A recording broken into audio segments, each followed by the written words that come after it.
Alright, today I want to talk about speech recognition algorithms.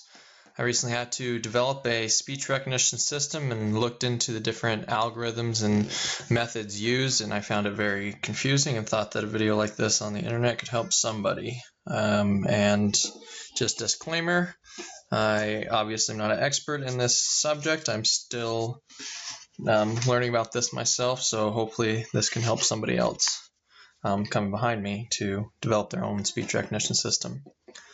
So first I'm just going to talk about the general flow of speech recognition, and there's plenty of videos overviewing speech recognition, so I'm not going to get too great a detail on any one of these subjects. I'm going to go into feature extraction methods and talk about some word selection algorithms. The feature extraction algorithms and methods are probably the most in-depth of all of my research. So all speech recognition pretty much takes the same flow, has the same pattern. You have your speech input signal.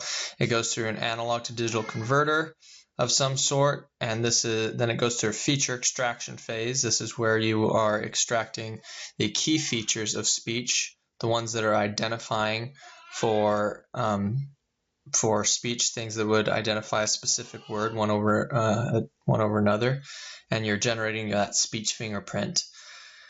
Next we go into this block where you're doing actual word selection. This is where you're doing probability mappings, and this is where your hidden Markov modeling comes in, or your neural networks come in to select which word was said based on the observed input.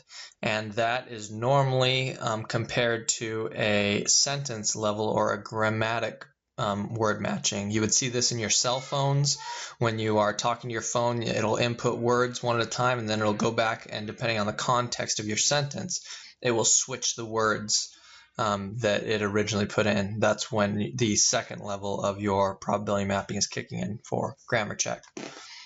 And then you will have your recognized speech output, and then you normally have some type of feedback loop for if you're going to insert a training algorithm into it. You have a feedback loop. Now that feedback loop, all it does, it goes in and you have what are called probability matrices, and they're updated saying the probability that a certain word was spoken. So if you have an accent and it recognized the word incorrectly, and you tell it was incorrect and tell which word you actually said, it'll go in and update that, so next time you say the word, it'll be more likely to choose the correct word. And over here you see that when we're doing our compare to word selection, you have your actual lexicon that you're using. Whatever lexicon, whatever's saved in your for your vocabulary list, your lexicon, that's what it's comparing against. So if you only have 100 words in there, obviously you're going to have a much more accurate system, and your system isn't going to take as much time or lose as much accuracy when you're searching for a single word. So I had to set up some criteria to be able to assess these different algorithms and things. So I'm looking mainly at our resources required, either your hardware resources, your engineering time, or software development time, and also money. And then you have the market or popularity of certain algorithms, how often you see them used as you look around to industry leading softwares out there for speech recognition, and how easy you can implement each of these algorithms. And then finally the types of systems they can be found in, which is mainly your number of speakers, number of language, vocab size. That's pretty much your difficulty, how difficult or complex a system you are looking for. And I think it should be said from the get-go, if you are even considering deep neural networks or looking into deep neural networks, or you have a significant amount of resources available to you to make a robust speech recognition system, then you should stop here and definitely pursue deep neural networks, because deep neural networks won't deal with your feature extraction normally. They normally work with raw features, and there's plenty of information out there on deep neural networks. Very, very interesting stuff. So assumptions here is this is not a how-to guide for each method, and we're looking mainly at the accuracy and speed of speech recognition systems. That's what all speech recognition systems are graded on.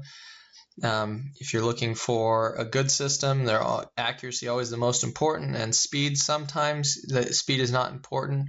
For example, if you're just making a transcript of something that was said, you don't care if it's lagging behind 5 minutes. You just care that it's accurate. And then noise reduction methods aren't discussed. Noise reduction is pretty much the same across the board. You can attach a noise filter to any speech recognition system as long as the lexicon is saved under the same filtering. Make sure you don't attach a noise filter to a system that's already established, or else you're going to have a hard time recognizing the signals are altered coming in, so they might look different to the system. And training algorithms are not discussed. Though there's many different training algorithms that can be used. Those are attached to a hidden Markov model normally, and those can be implemented on a system even after the system's been established. So, feature extraction methods. There are many different feature extraction methods. We are only going to discuss the top 3 here because I believe that they're the most accurate and the most popular used. And it's actually, you see here, out of these 6 on top that aren't the outdated feature extraction methods, you have really just 3, because relative spectral filtering of the log domain coefficients, PLPs, is just an extension or a more complex PLP. You add the RASTA to the PLP method, and you have predictive cepstral coefficients. Those are similar to linear predictive coding, except they add some benefits. So that's the more robust version of your LPCs, which LPCs are still extremely popular for low-end systems. And then your Mel scale cepstral analysis and Mel-frequency cepstral coefficients are not the same thing, but for all intents and purposes, MFCCs here are used much more than you will see Mel scale cepstral analysis.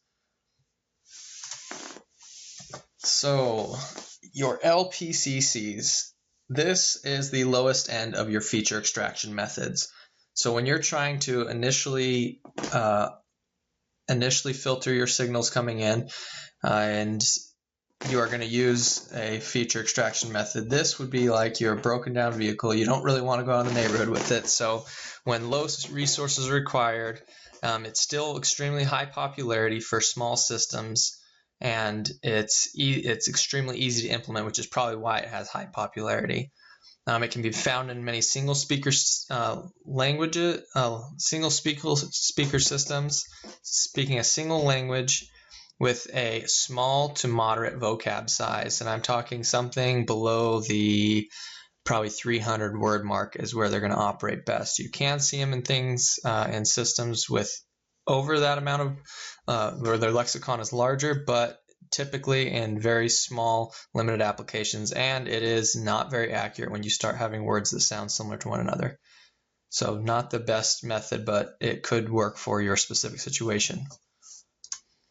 Now your MFCCs are more, I equate it to kind of like your daily driver. You find them everywhere. They're one of the most popular feature extraction methods. They require low to moderate resources when it comes to your hardware resources, engineering resources to develop. And they're very popular. They have high popularity. They are easy or moderate for implementation, and they can be found in multi-speaker, multi-language systems with either moderate to large vocab sizes. So you can even find some open source software out there like Pocket Sphinx, and they have hidden Markov models with the MFCCs built on the front of them for their noise filtering. Or CMU Sphinx, I'm not sure if that's the same for them. So Pocket Sphinx is a good open source solution. Some of you may work for some of your solutions. Now RASTA-PLPs, these are definitely the high end. So we got a Lightning McQueen over here for all you Cars fans. They're the high end. They're definitely much more robust. They are more accurate. They're a little harder to implement, and they're going to take a little bit. They're going to take a little bit more time and money, but their popularity is still very low, and I think that's because, in my opinion, I think the difficulty level is high enough, in implementing them properly that most people are going to just move on over to some type of neural network, deep neural networks, which are much more accurate. So when you get to this point, I think that the jump to a neural network is likely. So obviously multi-speaker, multiple languages, and moderate to large vocab size.